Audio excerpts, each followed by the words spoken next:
Entre 1930 e 1960, o Brasil viveu o maior crescimento de sua história. O café deixava de ser o nosso maior produto de exportação para dar lugar à indústria petroquímica e outras indústrias de base. O sistema financeiro se desenvolvia e rumava para a internacionalização. As estradas eram construídas para ligar estados e regiões longínquas do Brasil. Eram tempos de Getúlio, Juscelino, Jânio e Jango, de ações e programas que desenvolveram o Brasil. Um tempo de ouro. Bom, Walter Moreira Salles foi um banqueiro brasileiro que vem desde os tempos do café, acompanhou todas as etapas do desenvolvimento brasileiro.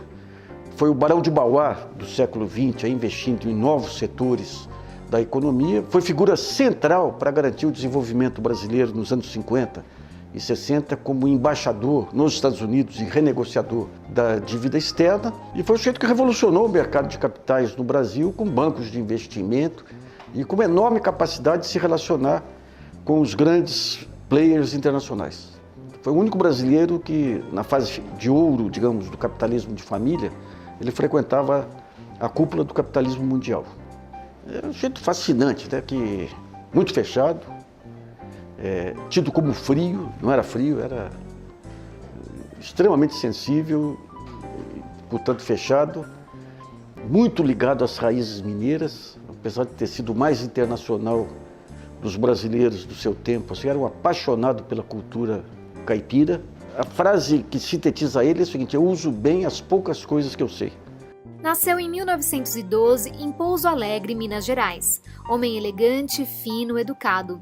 Tinha uma vida pessoal muito agitada e conviveu com um grupo restrito de famílias que dominavam o capitalismo mundial da época. Hospedou em sua casa personalidades como Mick Jagger, Kate Richards, Henry Ford II e Christina Onassis. Teve 3 casamentos e 4 filhos. Admirava e incentivava a arte. Era uma pessoa reservada, mas com muitas histórias.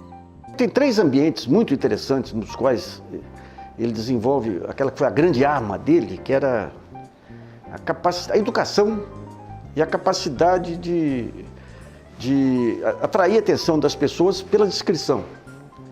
Um foi o ambiente de Poços de Caldas, que nos anos 20, 30, até meados dos anos 40, Poços se transforma numa espécie de segunda capital do Brasil.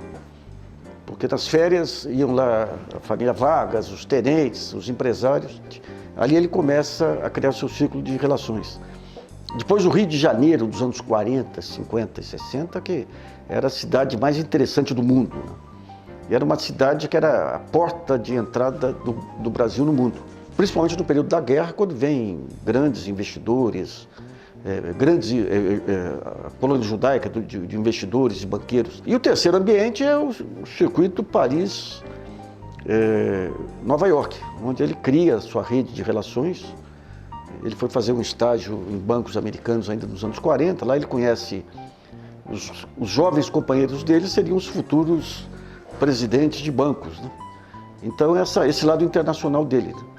Bom, o livro conta uma história do poder no século XX através dos seus personagens mais expressivos, dos quais o mais relevante para o livro e para o país é Walter Moreira Salles. Então nós narramos desde o início aí do período cafeeiro, quem que eram as pessoas influentes, como que se davam as relações entre elas, até chegar ao mundo do Rio de Janeiro e mostrar como que era aquele circuito pequeno do Rio de Janeiro, das pessoas que, com visão mais desenvolvimentista ou mais de mercado, buscavam o desenvolvimento brasileiro. E, finalmente, no âmbito internacional, mostrar como que era o sistema de poder e como que o Walter Moreira Salles se relacionava com todas essas pontas e, principalmente, a partir disso, qual que era a visão de país. Que você tinha uma visão de país expressa em Moreira Salles, de desenvolvimento de novos setores, de aliança, de tolerância e aliança com os diversos setores, colocando a bandeira do Brasil grande e inclusivo como um foco central das políticas públicas e dos investimentos empresariais.